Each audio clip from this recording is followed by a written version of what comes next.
محمد طالب پوچھتے ہیں کہ قرآن کریم کی کل آیتیں کتنی ہیں؟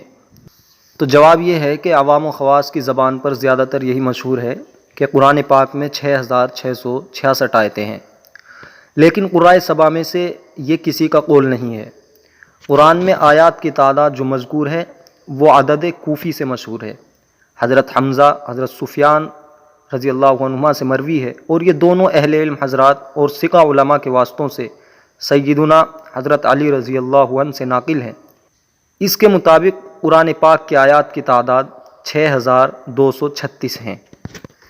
یہاں یہ بات سمجھ لینا چاہیے کہ قرآن کریم کی آیات کی تعداد میں مکہ، مدینہ اور کوفہ و بصرہ کے قراء کے درمیان کسی قدر اختلاف ہے۔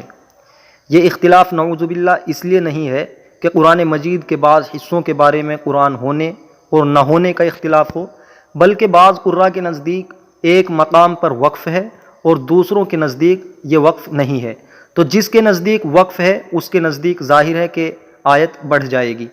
لیکن قرآن کے ایک لفظ کے بارے میں بھی ایسا اختلاف نہیں کہ کچھ مسلمان ان کو تسلیم کرتے ہوں اور کچھ ان کا انکار کرتے ہوں۔ چونکہ قرآن کا محفوظ اور شک و شبہ سے بالاتر ہونا خود قرآن مجید ہی سے ثابت ہے، اس لیے اس کا انکار باعث کفر ہے۔ لیکن اس بات پر سب کا اتفاق ہے کہ قرآن کریم کی آیات 6000 سے زائد ہیں۔ موجودہ نسخوں میں آیات کی تعداد 6236 ہیں۔